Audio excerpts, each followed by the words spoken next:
Hello and welcome to the next video in our Become a Sharp Yourself tutorial series. This lesson is going to be focused on key numbers.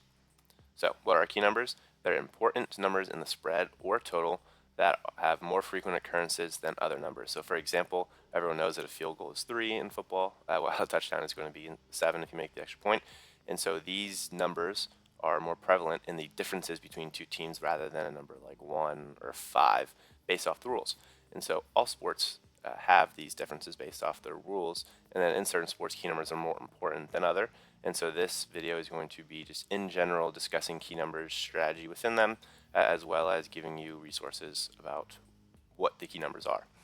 So this is a normal distribution, and if there were no specific rules that make one number more prevalent than the other, you'd expect to see this kind of distribution when looking at the differences between two teams. So you would see most of the games finish right around 0. Obviously, if you couldn't tie in the sport, then you wouldn't finish right on 0, but you'd expect most of the outcomes to be right in this middle section, whereas bigger differences come down the tails, and it would be a smooth curve like that. But if we look at the NFL margin of victory is not smooth at all. You can see that the differences of 3s and 7s are the most prevalent. Like I said, they're the points based off the rules. And so these differences happen way more frequently than a 1 or a 2, and then the combinations like 3 plus 7 is 10, those are not as prevalent, but as you can see, as you get farther away, they are more prevalent than like an 11 or 12. And so you get that choppy curve rather than that smooth curve. And this is going to show the importance of key numbers, because if differences are more likely to land on 3 rather than 2, then when we're making our bets, we should be placing more value on these key numbers rather than spreads that do not have these key numbers. So this is going to be a couple of articles. I'll link these in the description of the video. Basically, each article is going to be running through key numbers for that particular market. It's predominantly important in football, and so that's why 3 of these articles are based on football. But the last one is going to include a couple different sports and kind of look through which numbers, like in totals, are the most prevalent and things like that. But football is the primary focus, and so most of our examples in this video will be focused on football. However, when we get into our specific strategy for different sports, like college basketball, we will touch on these things, baseball as well, and we'll go with that once it's the specific sports strategy videos, but for this is just a general example.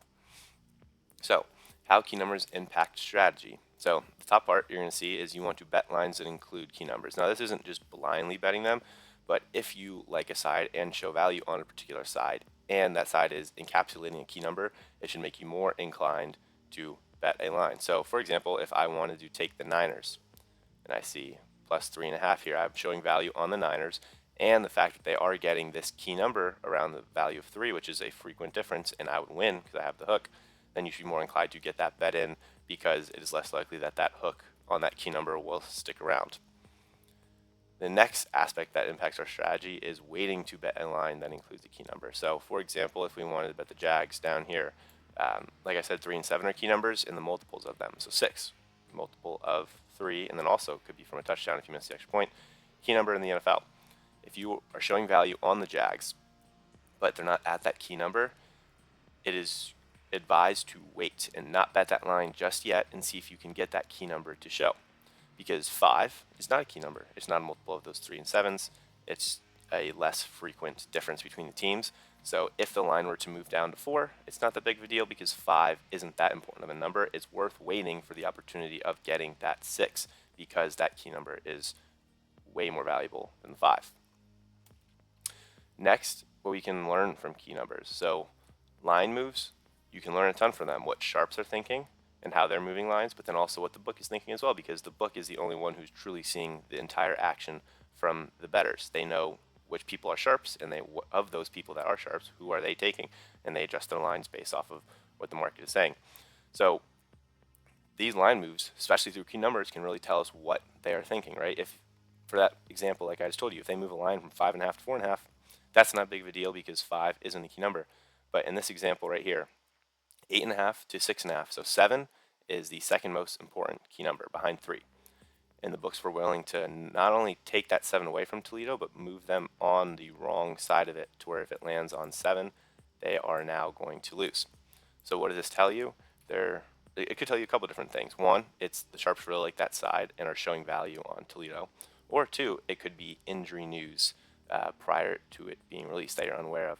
Generally, when injury news happens, that line is going to react before that news hits Twitter or mainstream media, because those people with that inside information, they have an edge and they go play on a book. Not like a player or a coach, but just people that wager that do have resources that are close to these teams. There are a ton of people, especially the more old school bettors, are going to have more information rather than computer models that are telling them what to do. And so a lot of times that can indicate injury news. So these line moves through key numbers can really tell you a lot about what the overall market thinks about an event. So we kind of covered this in a prior video about line shopping, but you always want to line shop for key numbers. So if you look at the difference right here, this is a bowl game, 17-point difference. Now, if anyone was following us when this game happened, we actually gave out Syracuse minus 17, right? And at the time, there were minus 18s. There might have been 18.5 even available. As you can see right here, this is what the closing line ended up at. But even at the time when we gave out 17, there were 18s available. If we had not shopped for that key number, this would have been a loss rather than a push. So key numbers, as they are more prevalent in the differences between two teams, we need to put extra emphasis on getting these key numbers rather than just being complacent with minus 17.5, right? Even that half point, which is on the wrong side of our key number, would have been a loss. And so it needs to be of the utmost importance, always the line shop, but even more when there are key numbers in play, especially in football. So next is going to be finding off-market key numbers. So there are books that move slower rather than others, and these mispriced lines are always going to be valuable, but even more valuable when it is around a key number. So take this again, Toledo-Pittsburgh, for example. If a book had 7.5, like we see here, and you want to take Toledo, and everybody else is showing 6.5, that makes that line difference even more important rather than if this was like 5.5 to 4.5. Yeah, that's value, but not as important. But 7.5 to 6.5 is massive. And so being able to find these off-market lines, especially on these key numbers, is going to allow you to make more positive expected value wagers and move you along the chain of becoming profitable in the long term. Lastly, with all this being said, it is not the end-all be-all, and this is a great example of it. So 10.5, right? This is where this Clemson-Texas game opened.